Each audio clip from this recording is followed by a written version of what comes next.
Welcome to the Orange Peel Podcast, where we peel the covers off juicy hidden truths. In this podcast, we will discuss one of the most devastating health diagnoses anyone can receive: cancer. Despite the billions of dollars spent every year on cancer research, still there is no cure. In fiscal year 2025, the United States is spending approximately $7.2 billion on cancer research through the National Cancer Institute. Over the past 10 years, approximately $62 billion have been spent on cancer research by the National Cancer Institute to fund basic scientific studies, clinical trials, cancer prevention, and the Cancer Moonshot program, which aims to reduce cancer by 50% over 25 years. However, despite all these expenditures, the incidence of cancer is increasing in the United States. According to the American Cancer Society, 2024 marks the first year the U.S. surpassed 2 million new cancer cases, which translates to nearly 5,500 diagnoses per day. That's up from 1.6 million new cases in 2015. On the flip side, the American Cancer Society reports that though the incidence of cancer is rising, survival rates are improving. The types of cancers increasing most rapidly in the U.S. as of 2025 include pancreatic, liver, kidney, melanoma, endometrial, and thyroid. Notably, pancreatic cancer is projected to become the second leading cause of cancer death in the United States within the next decade due to its aggressive nature and late detection. Experts cite population aging and lifestyle choices as the biggest drivers to this increasing incidence of cancer, but not to be minimized are the environmental factors. Let's visit these briefly. Air pollution, which includes fine particulate matter common in big cities and near manufacturing plants, nitrogen oxides, sulfur dioxide from vehicles, industrial facilities, and power plants. Next is water contamination, which includes carcinogens like arsenic, chromium, industrial runoff, and poor wastewater treatment. And then there are the pesticides and herbicides used in agriculture. Also, food contaminants such as aflatoxins and polycyclic aromatic hydrocarbons. Radiation exposure is a huge problem. For example, excessive exposure to ultraviolet from the sun or tanning beds, electromagnetic fields from technology, or radon gas in homes. And finally, urban exposome, which is defined as the combination of all environmental exposures over a lifetime, including noise, chemicals, and stress. As you can see, cancer causation is a complex equation, but we won't spend much time talking about causation, and instead focus on what to do if your doctor tells you you have the big C. We have a special guest who will share her story, her journey as a breast cancer survivor. Sumatra Harvey. Sumatra is a business owner, mother, and cancer survivor, but she is more than that. She is a living testimony to the importance of depending upon God through all circumstances and living in gratitude no matter what befalls us. So, get your favorite beverage and sink into your favorite lounging chair because you will be glad you took the time to listen to this saint tell her story. Here we go.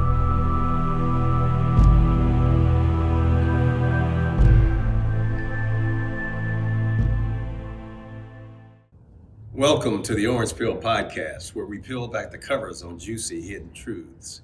Today, we're going to be talking about cancer, a rising problem in our nation, and we have a wonderful guest to guide us through this discussion, Sumatra Harvey, who is a cancer survivor. And so don't go away. This is something you don't want to miss. So, Greta, I know you and I have had lots of conversations about all of the different things going on in our environment that cause cancer. And I think you came prepared to present some of those. Thank you, Avery. A 2008 study in Sweden linked glyphosate exposure to non-Hodgkin's lymphoma. The National Cancer Institute reports that a number of water contaminants are associated with cancer risk. These include arsenic, fertilizer byproducts like nitrate, surprisingly toxic compounds formed when chlorine used to disinfect water comes into contact with organic material in water, polyfluoroalkyl substances, PFAS, mercury, and many more. There is evidence that new substances engineered into some GMO foods can mimic potent, potentially life-threatening allergens that create inflammation, increasing cancer risk. Approximately 70% of U.S. crops are GMO and almost all of the corn crops.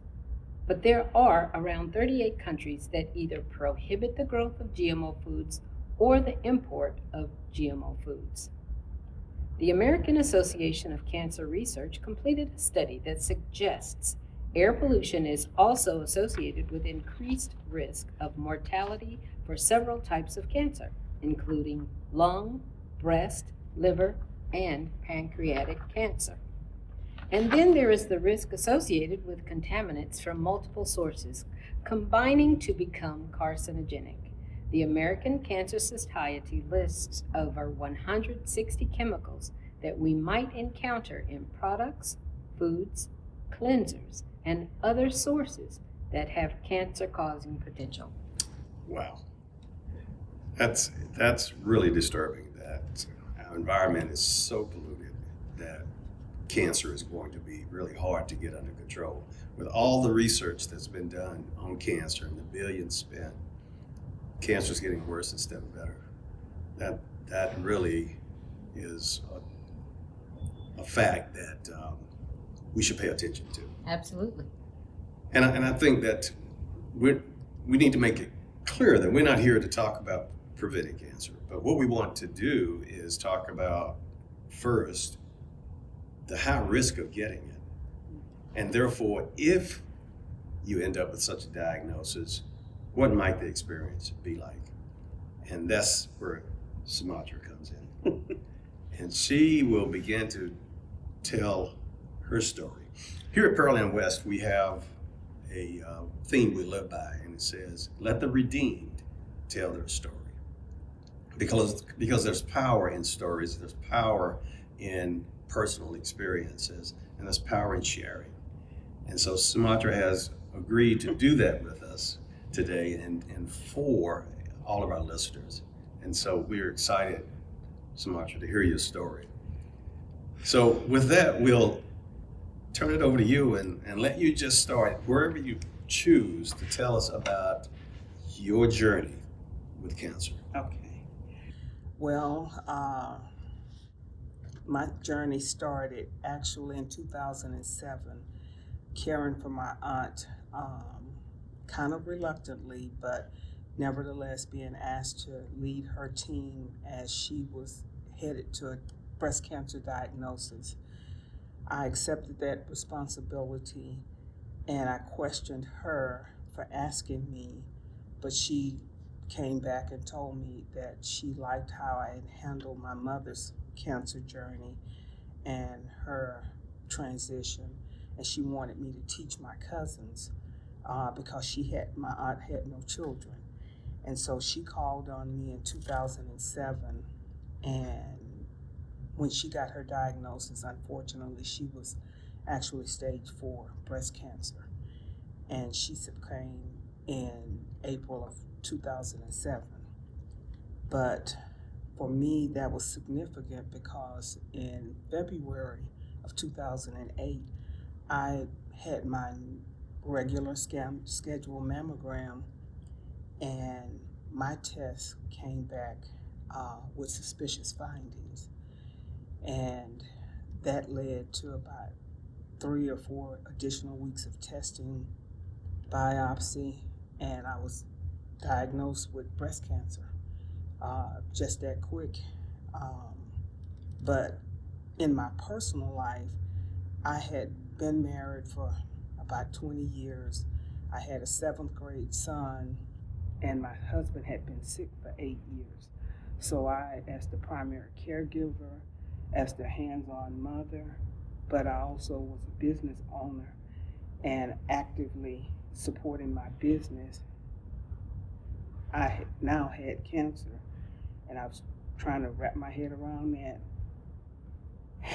And I just started, you know, talking to God, because one of the most immediate things that I heard when I found out I had the diagnosis was, it's like God has really been good to me, because He gave me the experience with my aunt for a reason. And I could see the reasoning almost immediately, that He had given me a dress rehearsal, and now I had something to work with as I tried to plan my own care and supporting my family and supporting my business. I had something to reference because I had just cared for her 8 or 10 months earlier. And so it seemed like I just knew why she came to me, because God had sent her to me. He included me in her story to help me with mine.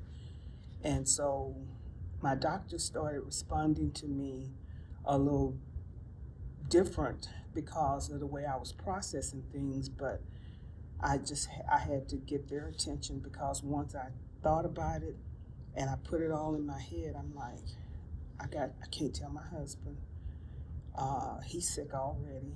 Um, I got to figure out how to, keep my business going, keep my family going, and I needed to get my doctors off of this plan that they were trying to. Well, we got to talk to your husband, and I'm like, no, we can't do that right now. So that was a tough situation, but I was able to get the team lead to look at me and look at my situation, and he allowed me to substitute in three good friends to be the people that they would communicate with until I felt comfortable telling my husband about my diagnosis. And for me, I just prayed and asked God to help me get through the surgery um, first, and then tell him. After it was kind of contained, it was more of a factual situation. It was less stress on the revelation of what if. And that's where I was thinking, and that's what I did. But unfortunately, my husband was actually scheduled for surgery when I got my diagnosis, and the medical team that worked with me, they told me it was, a triple negative breast cancer, and it was very aggressive, and they just really needed to get me to surgery. So I was diagnosed the first week of April. I received the absolute diagnosis probably around the 1st or 2nd of April. I had surgery on the 16th of April. My husband was already scheduled to have surgery in April. I think he was supposed to be in on the 10th or the 12th. Things delayed, and we ended up in the hospital together at the same time. In the hospital at the same time. In the same hospital. Your story reminds us all that life happens and it doesn't stand still just because something happens to us. No. And that cancer takes place in the context of other things going on in family and in life. It will interrupt whatever stage of life you're in, and how you handle it really depends on the stage that you're in. I was, a support for him, and as the head of the household, I just did all the legwork for him. So whatever he did, he managed the books, the house, the businesses that we had. He did that, and I was his legs and his mouthpiece to go out because he was physically unable. Then I ran my businesses, and then I was a very active mother, participant with my son at school and his activities. But that meant that I was kind of the unofficial head of household, being the mouthpiece and the support, the main support. But other people could be at other parts of life and it's not as complex, but it's still complex. But I just had a lot of tasks to organize in my head, the grocery shopping, the cooking, continuing to get him to and from his doctor's appointments, now getting myself to and from treatments. But everybody's life is not at that point when they get their diagnosis, so the support goes along with what part of life you're in.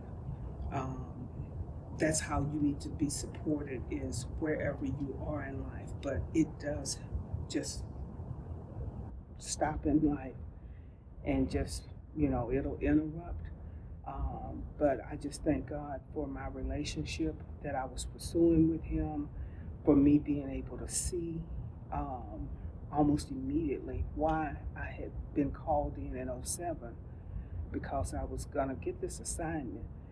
And all I could think was, God is just so good, because before he gave me the problem, he knew he was going to assign it to me.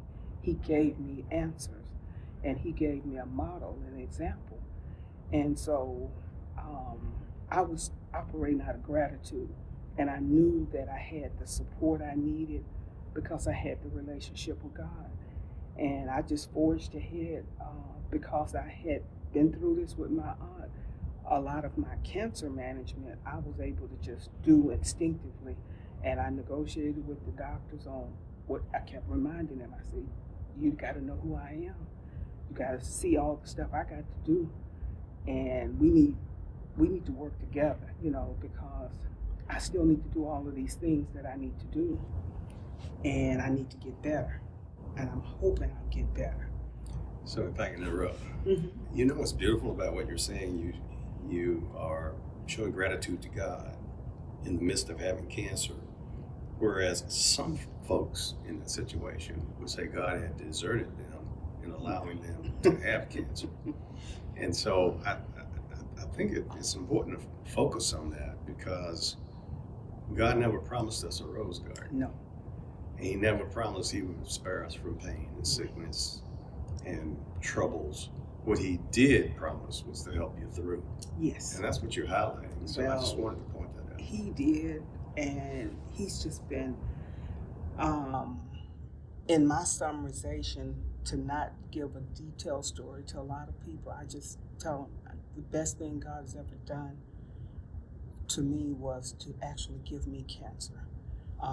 It was the best thing. It changed my whole purpose, my whole mindset, my gratitude factor, just appreciating every single day was different. We reference in time before Christ, BC, and after Christ's death, AD. I'm before cancer and after cancer, because I'll never be the same. Never. Nobody that has had cancer, it'll be a life before cancer, and it'll be a life after cancer, because it changes you. If you go through all of the treatments, the body is not going to respond ever to anything totally the same if it had not had all of these treatments. So you live in 2025 AC. Yes. After cancer. After cancer. So I love that designation, before cancer and after cancer. So tell us more about what you went through once you discovered you had cancer. It was just really trying to balance in my mind how to approach the doctors and ask them to see me in the roles that God had already assigned me. He had blessed me to be a wife and a mother and a business person. And now I was the backbone of my family, keeping hope alive for my husband that was sick. But he had been sick for 8 years, so there were periods of elevations of his, personal mindset and his survival. And to complicate that, now I was sick. I just needed to organize it to where it had minimal impact on any member of the family and the entire family. So I started creating scenarios for our care, for all the roles that I had. I created scenarios to actually make sure that nobody got left out in the deal. And I asked God to show me, and He did. Each day I would just spend time meditating. I might write something down and like, okay, this is all that I was doing for him and where I needed support to continue his care. This is what they've told me I need to do for me. This is what I know my son needs because he's in Boy Scouts, he's in all of these different activities, after school programs, and getting him to and from school. I just needed to make sure that I had that worked out. And I have to say that a lot of times people ask, well, how long does this last? And I got my diagnosis. I went to the doctor for my normal mammogram in February, and I got my diagnosis the first week of April. I started treatment in April.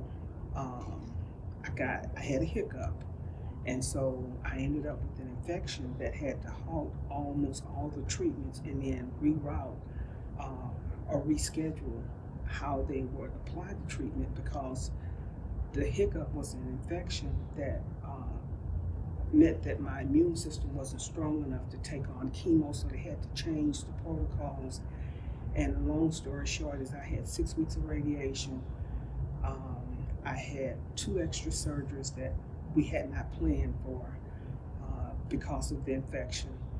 And then I had 6 rounds of chemo. So I came out of it in March of 2009. But in that process from February of 2008 to March of 2009, my dad died in May. I never got to tell him. I probably wasn't going to tell him, but once I realized how sick he was, I went to visit him after being discharged from the hospital. I went straight to his hospital, cut my armband off so I wouldn't tell on myself. and of course, I couldn't drive. I had somebody to drive me because that was part of my plan, is my mobility during the times I couldn't drive. But I was discharged from the hospital. I went to his hospital to visit him, and he had some things on his heart. I took some direction from him to help his wife.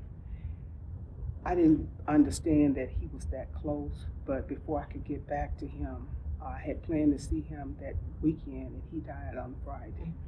So, I say that was May of 2008, and I had lost my father. I had had my second surgery.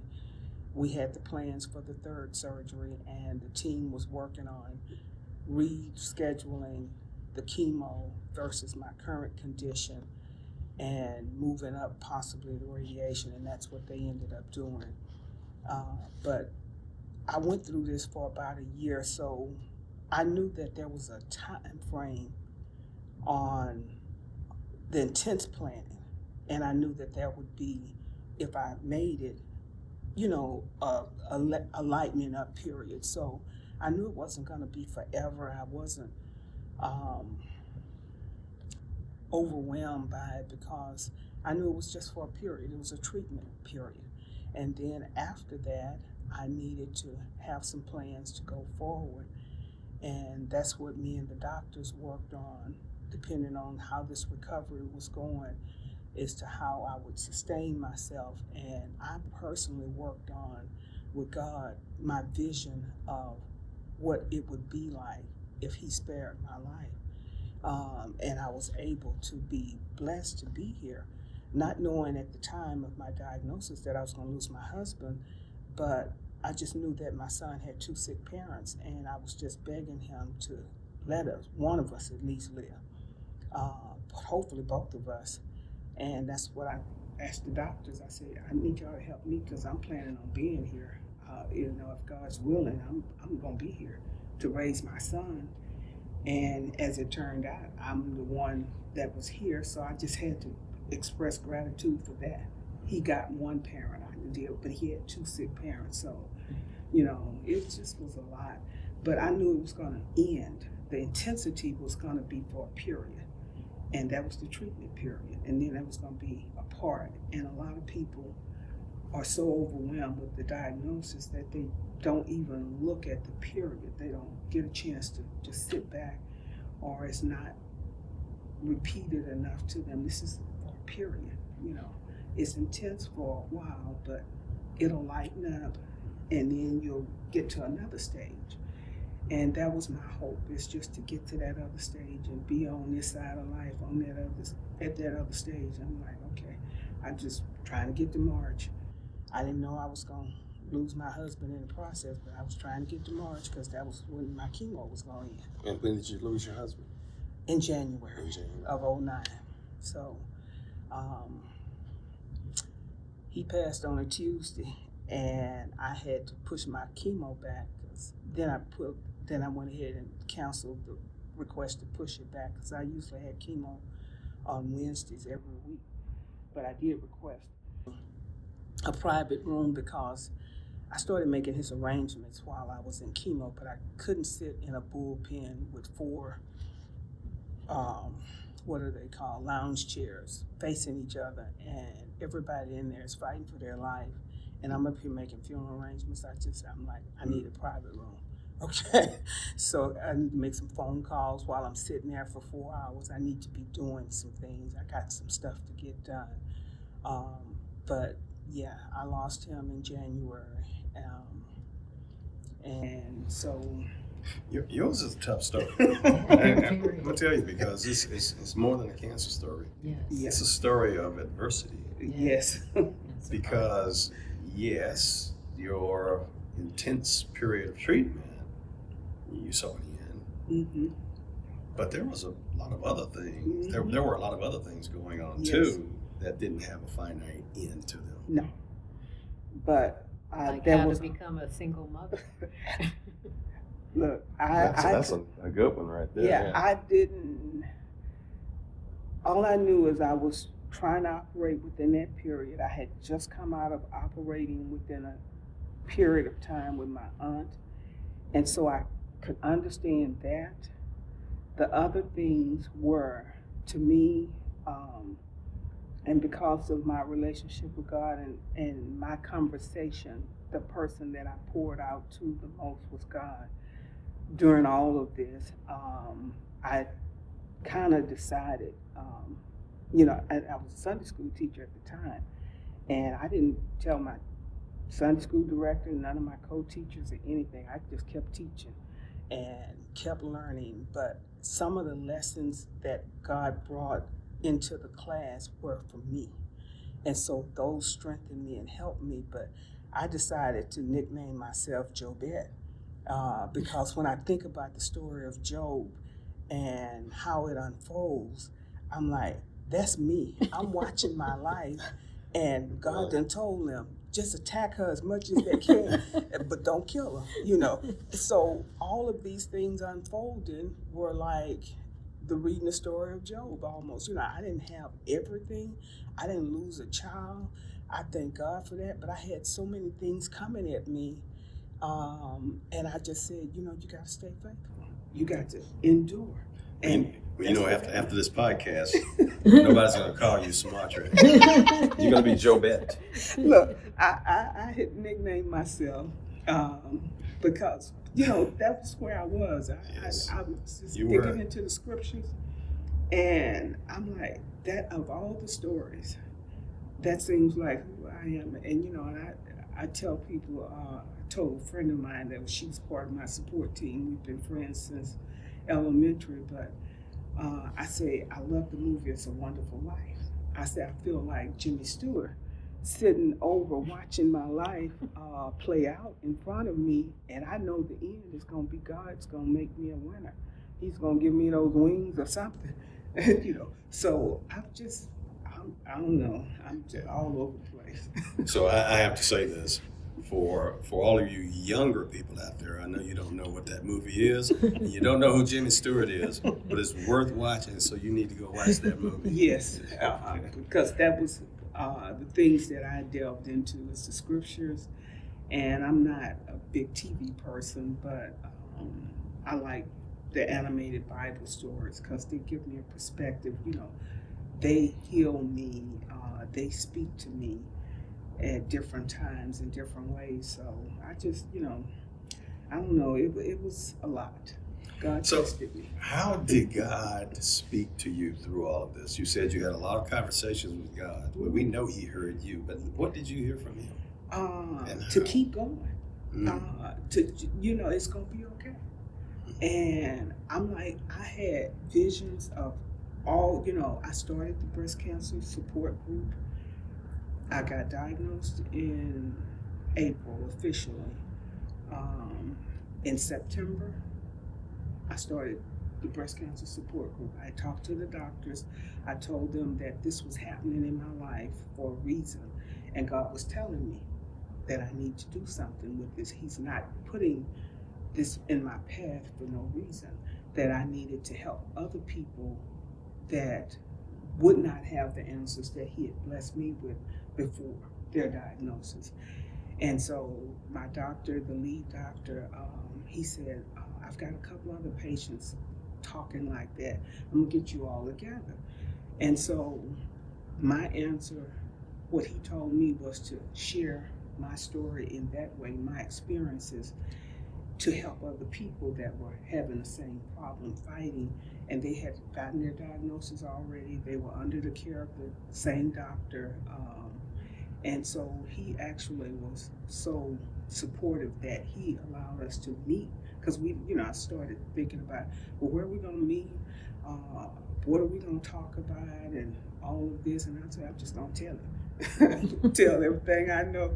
And I'm going to ask them to tell me what's going on with them. And if I hear something, if I think the doctor needs to hear it that he might not get in his exam, I would report back to him, or we would just talk about resources to help each other, sharing our stories amongst ourselves. And so we created the support group. And we started out, we were just doing what they call the most. We wanted the newsletters, we wanted to have something to serve during the meetings, and we needed a place to meet. And a lot of those just came to us. And that was, to me, God's answer. Um, Go out and do something with this. I'm not doing this here for no reason. You need to support others, because I've given you this dress rehearsal. You need to share this. And so my thoughts on sharing it was the support group. And um, then there was a period I was going out to support groups to learn how to support. So I participated in like MD Anderson, Memorial Hermann. The different hospitals have support groups. Um, the Sisters Network was a support group for African American women about, the fact that we don't usually talk about illnesses in the Black community, uh, especially cancer and stuff. Is far gone, and that's kind of what happened with my aunt. We just don't talk about it a lot. So Why do you think that is? I don't know. I don't know either. I don't have a clue as to why we don't talk, but I began to just become a blabbermouth about it. I'm just like, I'm telling everybody I can that what really I was just going around sharing my testimony. I'm going to tell everybody what God did with me and for me and to me. And so to me, it was just a blessing, because I just didn't live the same purpose and intent prior to cancer. But everything was intentional, everything was blessed, everything was out of gratitude. To have another day to raise my son, to keep my family together, to keep us in the same house, to not let one be at the hospital and the other one home, just to wake up in your house, not in the hospital. Just everything was different, and it was better. And if it wasn't the best, it was better than it could have been. And so I was optimistic. Tell us how the support group worked. The support group worked where we met once a month, and I would bring in different speakers to introduce different topics, things that we had, and it was 3 people that were on the board, and we are a nonprofit. Um, and so, we just gathered the first core group of members, and we met at once a month in the doctor's office, and thinking that I wanted it to be a realistic support group and mimicking what I had seen at other hospitals and stuff. They had different speakers at different occasions. They like talk on different subjects, and those subjects that I thought were the most important um, or most of need for the group that I was supporting, I brought in speakers. I brought in people like financial planners to talk about getting your business in order. I brought in lawyers to talk about wills and trusts. We brought in therapists that talked about the benefits of exercise, the benefits of massages, just different aspects of it. But each month we would meet, we would have refreshments, and then it appeared to me, I came out in one of the sessions I was at. It was a all-day session, but they talked about the images, the personal side of cancer is the person doesn't sometimes recognize the person that they are now, and the transformations that occur physically, exterior and internally.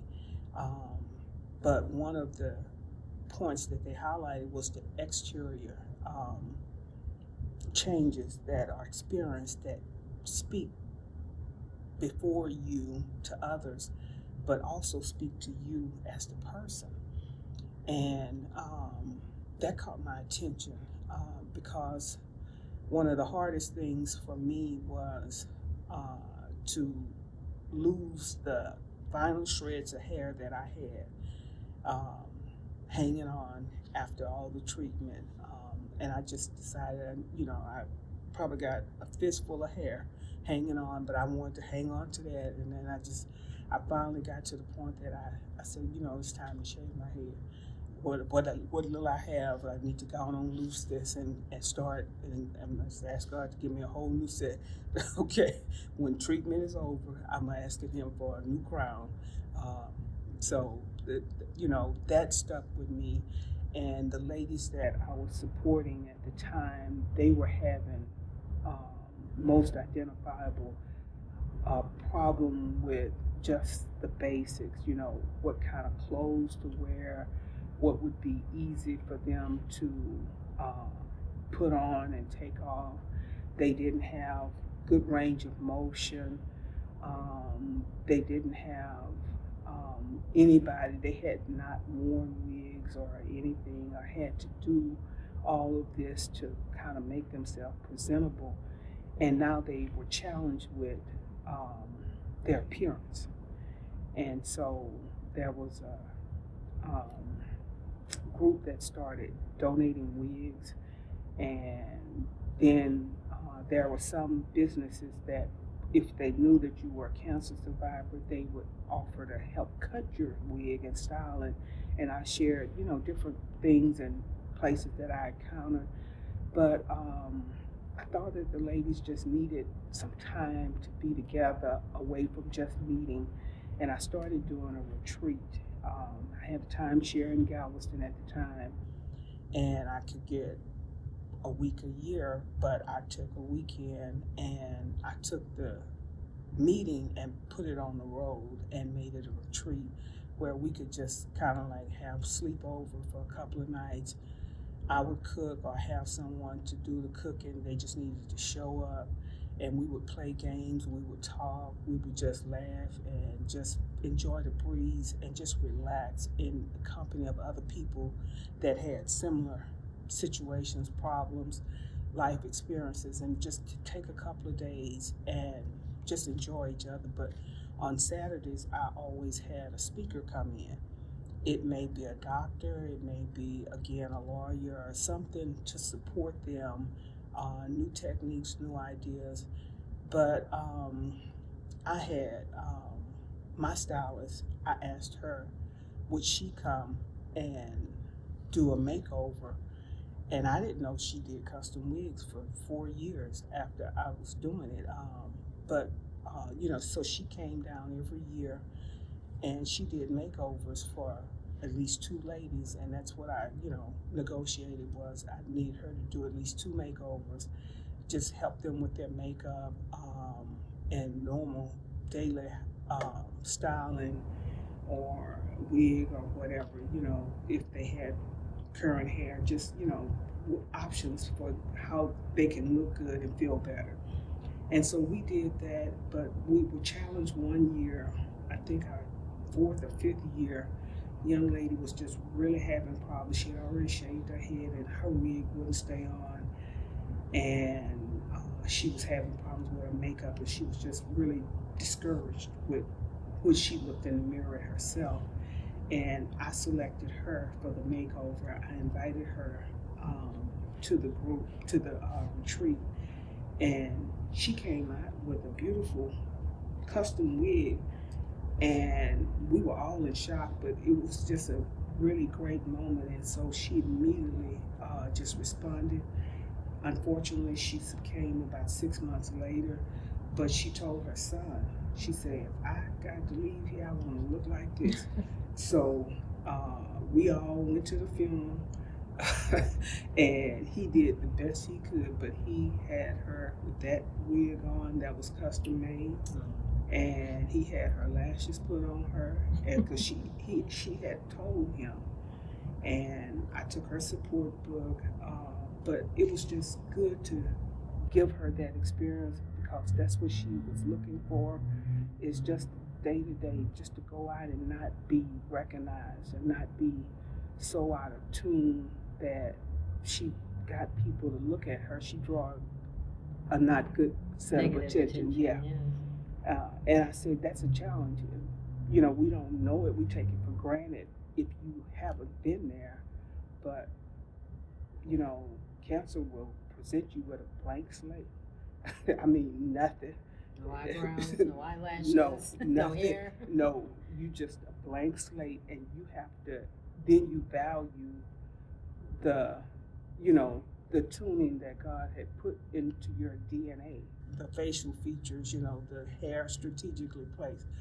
You find out how important that is, how that adds depth to who you are, that gives you a certain look.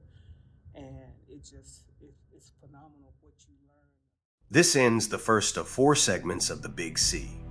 Sumatra Harvey's revealing story of her battle with and victory over breast cancer during the death of her husband.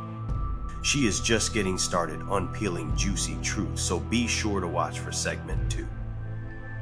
We will end each segment of the Big C with a poem written by a cancer patient.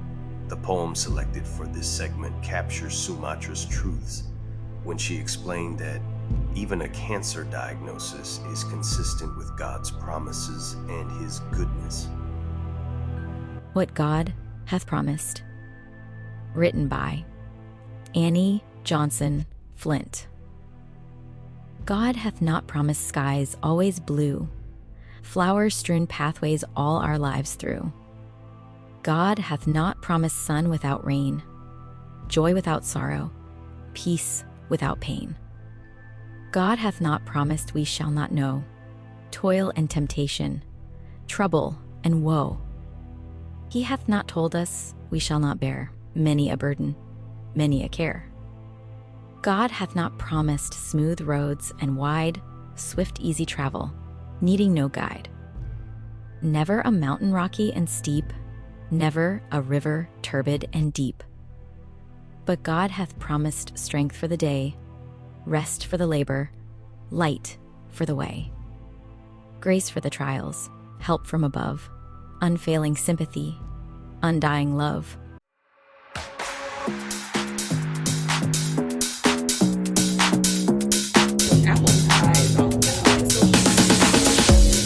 Lots of enjoy